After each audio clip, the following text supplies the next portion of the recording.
Жаратка танганда инфекцияны аныктай алган акылдуу датчик престиждүү делген эл аралык Джеймс Дайсон сыйлыгына татыды.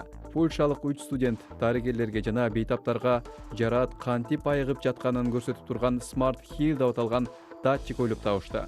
Алар сыйлык катары берилген акчаны клиникалык сыноолорду жүргүзүүгө сарптап, 2025-жылга барып, датчиктерин сатууну көздөп жатышат.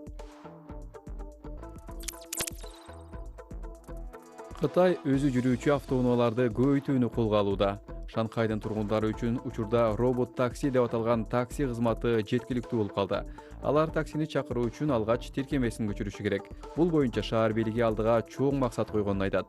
Ага ылайык, алдыдагы 3 жылдын ичинде шаарда чыгарылган унаалардын 70%-ында айдоочуга жардам берген функциялар болот.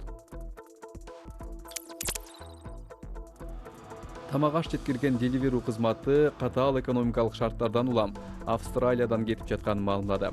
Өлкөнүн жаңы өкмөтү жумушчулардын шартын жакшыртууга убада бергендиктен 15 000 кызматкерине карата кылган мамилесинен улам компанияга болгон кысым күчөп жатат.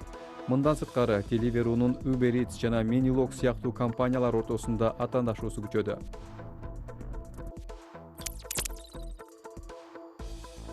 Intel компаниясы электрондук таштандыларды азайтуу максатында Animal Crossing аттуу видео оюнун чыгарды. Ал адамдарга эски электрондук буюм тайымдарын кантип кайра иштетүүнү үйрөтүүгө жардам берет. Фирмадан билдиришкендей, бүгүнкү күнү дүйнө калкына караганда электрондук таштандылар 3 эсе тездик менен көбөйүп жатат.